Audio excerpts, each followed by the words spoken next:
And I feel hopeful when I listen to you guys talk. I personally have complete faith that we're heading in that direction. It's inevitable. We have everything to gain, and we're going to do it. It's just a matter, I think, of how effectively we who are thinking this way can frame our message so that it comes across as personally relevant and urgent to the other people who are distracted by things which may be less urgent. So I'm really grateful to have the opportunity to hear the way you're thinking about it and to see all the different approaches and how each one is effective in a different way. So thank you. And having said that, I give you guys a chance to ask some questions that have been burbling up within. And do we want to use a mic, or should we just have people talk them out? What are we doing here? I guess I'll just go ahead and, while we're figuring, okay, there's the mic. Okay, so go ahead. Hi, my question's not for anyone specifically, but in terms of the media, how successful do you think the media has been in educating people about sustainability and green living, and what specific areas do you think that they could improve in? That's a good question. I don't know. I mean, to speak for myself, I'm not sure how successful the media has been. I think the media has had a fair amount of success in some concentrated places. You know, obviously, the media as a whole, and it's hard to speak about the media because there's so many components to it, but, you know, as a whole, sure, there could be a lot more of the message, I think, communicated in a lot of different ways. But I was kind of amazed that even when the message isn't clearly communicated, it seems to be the important issue to television executives, and although they probably don't buy as many shows as you want them to that are green, they always want to hear them because it seems to be something that media people are interested in general. So there's a real motivation within the community, at least the entertainment community, you know, to find ways to communicate the message in everything that they're doing in shows that exist. But it's hard to say it's a pretty broad world in the media, and, you know, I'm always interested with kind of the news stations and how much gets communicated and what gets prioritized and how people get the message of what's actually going on. So I guess it's a way of saying I'm not sure, but I think that the media has to play a role in moving forward aggressively in getting in being a big part of getting the message out in an ongoing way. And it can't be, because it has got a lot of exposure, it can't just be a trend in the media. It's our responsibility to keep it going. I don't think they've embraced it as much as I would like to see. You know, there have been other examples, for instance, you know, AIDS and safe sex, that's been integrated into story, content. And we've been successful in doing that in some health arenas, about heart awareness and things of that nature. I'd like to see them take it on, because if it's integrated into storylines and the characters use the products, it's much more susceptible to adaptation for large corporations, because with the blogosphere and people monitoring, people who are into green, obviously there are a lot of challenges that take place. So frankly, there's a role for consultants to do that and come in. We do a lot of vetting with Sierra Club and other organizations and a lot of scientists before we put anything on the air. So we have to substantiate all the claims. And frankly, unfortunately, we walk away from some claims we'd like to make because we don't have enough validation. So there is a real opportunity to provide that, and especially to be a go-between the academicians, scientists, if you will, and then the layman, because we in the ad agency end up doing that translation. It'd be nice to have another filter where there were accessible facts. And there are tiers of people. We work with bloggers and influentials, and then you get down to the layman and the housewife, et cetera. So you got a lot of different people who want it different flavors.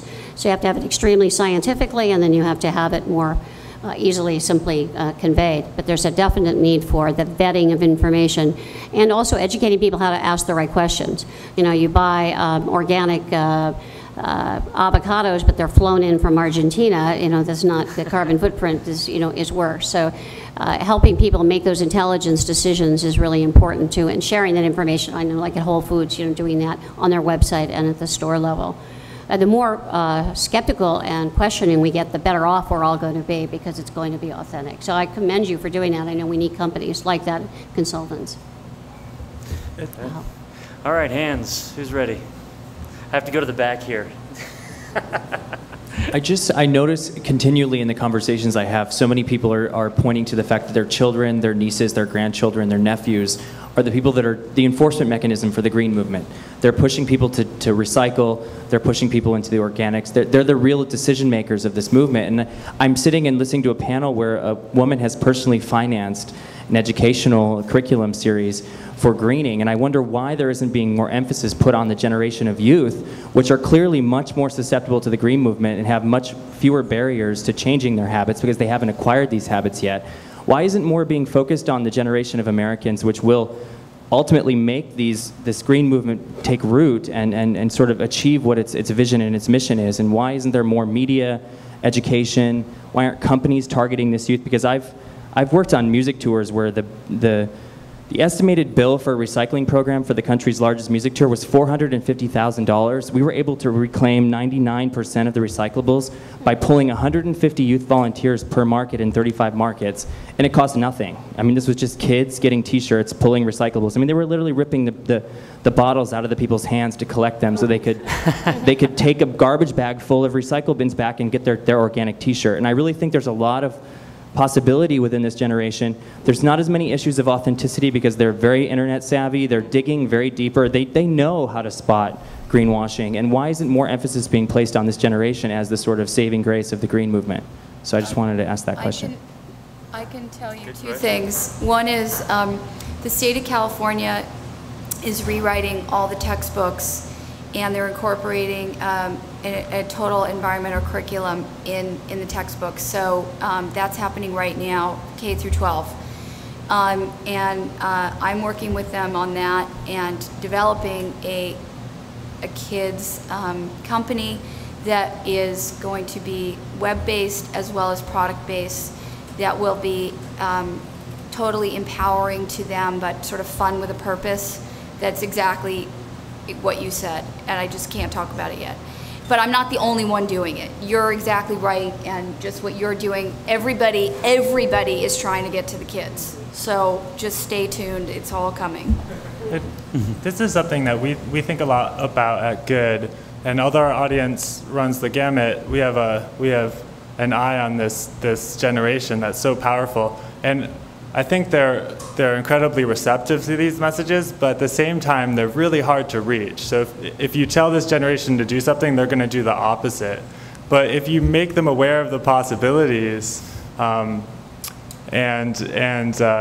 you don't push too hard, and you give them control, and this is something, as we move from the magazine online, the intent is to have this community that can interact with the content, interact with each other, interact with advertisers, interact with nonprofits, take action. I think we're going to see really amazing things. But again, it's that balance between making them aware, giving them opportunities, but not telling them what to do because they're going to run away from that. Okay, who's next? Can we get the mic all the way around front here? What, he's eating. Wait once you're done with your cheese. Right here.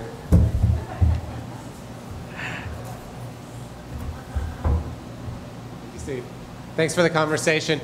Question I have is, what environmental stories do you feel like just can't get through, that if they could get through, either because of the sense of American optimism or just nobody's figured out how to tell this story, that people would really just be aghast by and would change behavior?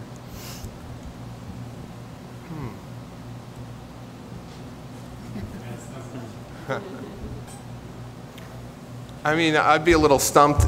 I think most stories have a place to get through at the moment. I really do. I think it's just a matter, I think that brings up a broader question of how cluttered the media space is and how hard it is to break through the noise. But I don't think there's anything within the green movement that can't find its place or have a voice. I think that's one of the great things about it.